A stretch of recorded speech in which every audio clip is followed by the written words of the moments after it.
The thing about fear, and this is the same thing with the hip hop show, is like it's got you. But the only way you could overcome it, in my experience, it's not talking about it, it's not meditating about it, it's not thinking about it, it's not psyching yourself out. It's doing the thing that it says you can't do. And as soon as you do that, you look back and you're like, shit, I just did that. Okay, I got this.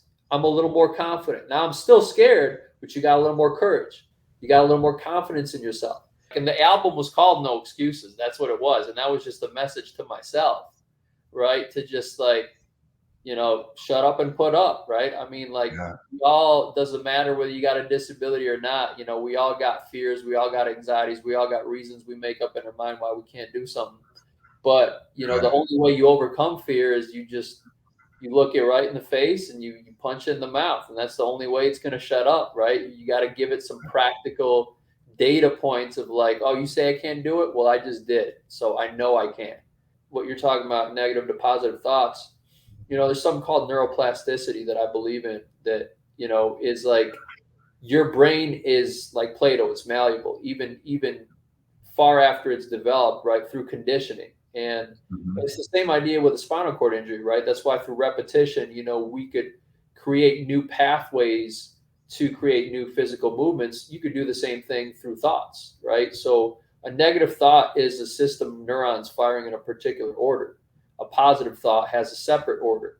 So, understanding that when you just actually have that thought, even if you don't initially believe it, you're still practicing those pathways, in the firing, right? They're still actually initiating and engaging. And it becomes easier down the line of doing that a week after week, month after month, to be able to naturally have those thoughts. Now, in addition to that, you have to create the proper surroundings, right? Like the type of people I hung out with, how I took care of my body, the nutrition, going to church, God, having faith is a big part. All those things reinforce, these habits, right? It's not just that in a vacuum, but on its own, that comes from the concept of neuroplasticity, right? You have those patterns firing a certain way over time. You'll begin to condition your brain to be able to fire like that.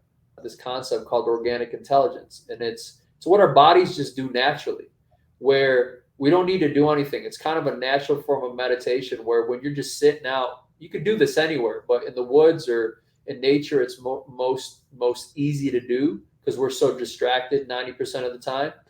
When you just sit there, you'll just kind of realize that like your attention's just going where it naturally wants to go. You'll kind of notice those leaves, waving around in the tree in the wind, or that bird that just flew by. And it'll capture your attention. And you'll notice you take like a breath in and then a breath out. And that's one cycle. So what you're doing is you're just your system's organically, naturally regulating its neurological state and calming itself down. Imagine like waves going, bo, bo, bo, bo, bo, bo. And all of a sudden they start to slow and your thoughts start to calm and you don't feel as anxious and you just feel more at peace. And so back to neuroplasticity and the negative positive thought thing I was telling you about, here's that concept again. You're doing this pattern over and over again and you're regulating yourself.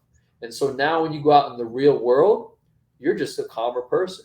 Your thoughts are now more able to be your thoughts. These are your thoughts because they're more regulated. They're not these unregulated, crazy thoughts where you're lashing out on your friends or your wife or whatever because you had a bad day because you're in a heightened state of stress, right? So now you're calmer and you can actually trust those thoughts because they're calmer thoughts and they're more you. That's my mindset. I've gotten knocked down so many damn times in my life. But the one thing, if there's anything that defines me, it's perseverance. I'm always going to find a way. If I want something bad enough, there ain't nothing stopping me. I mean, there's nothing.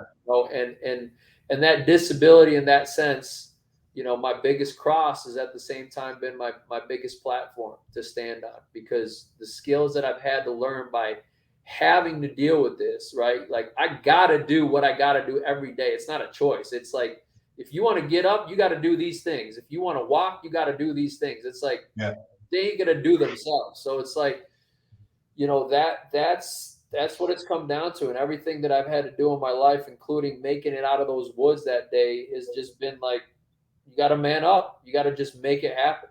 And if you fall down, Yeah. you get back up. If I had to crawl out of there, I had to crawl out of there, right? That's what I was Yeah. thinking initially. I'm like, shit, it might take me a week to get out of here. I started doing the math from all the shows I watched on Survivor. I'm like, all right, you go a month without food, a week without water. Okay, what if I got to crawl out of here and it might take me a week? Like, it's Yeah. like, you got to do what you got to do, man. It's a connector. More than anything, it's a connector.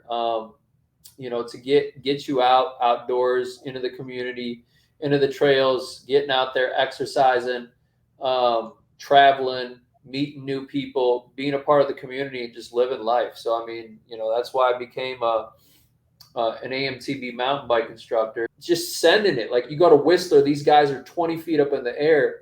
There's this guy in Australia just sent it like a 20-foot gap, just insane stuff, right? And so we're starting to make waves, and what's happening is we're getting involved in MTB festivals, in races like the Enduro up in Bentonville. They're shooting a documentary on us that's either going to be picked up by HBO or Netflix in May of 24. And that they were shooting that for the Enduro. They're going to be shooting that for the Bentonville Festival, which is kind of our own little festival, which is going to be the biggest AMTB gathering of adaptive riders anywhere in the world that I've heard of. This October 26th through the 29th. There's over 40 of us signed up. Imagine if you're a freshly injured person sitting in a hospital bed, you just broke your neck and you think life is over. We've all been there, right? That's had a spinal cord injury. And you just don't know what the hell the next day is going to hold. And someone pops up this documentary about AMTB of 40 freaking riders shredding these trails, jumping, doing camber, doing all kinds of stuff, like hanging out, community in the Mecca for mountain biking. Like, I don't know about you, but that would get me stoked. That would get me fired up. That would give me some perspective and motivation on, hey, I want to get better. I want to get in with my PT and do my therapy and get as much function back as possible to, at the very least, be able to get on one of these machines and be a part of this community. And then here in our local state, we got great organizations. Todd from Epic Rides, right? Todd's awesome, right? It started with the Whiskey 50, and then from that point on, this is going to be a second year in a row putting on, an adaptive chapter as a part of his race up in the Tour of the White Mountains. And he's been awesome getting in, be able to get the cattle guard, gates, the rollover gates for those cattle guards that are out there, so that we can actually have a seamless race without having to stop and people pick us over it. That's huge, man. That's huge, right? To be able to have that so that adaptive riders could not have our own separate event. Like, this isn't, the Paralympics, right? Like, that's great. And we're going to push the sport to that too. But we want this to be a part of the whole culture. We want it to be integrated, right? So the AMTB community, the MTB community is one community. We're all there hanging out together and we're all racing. Thanks, Phil. I appreciate you, brother. Much love. Man. See you guys. Awesome.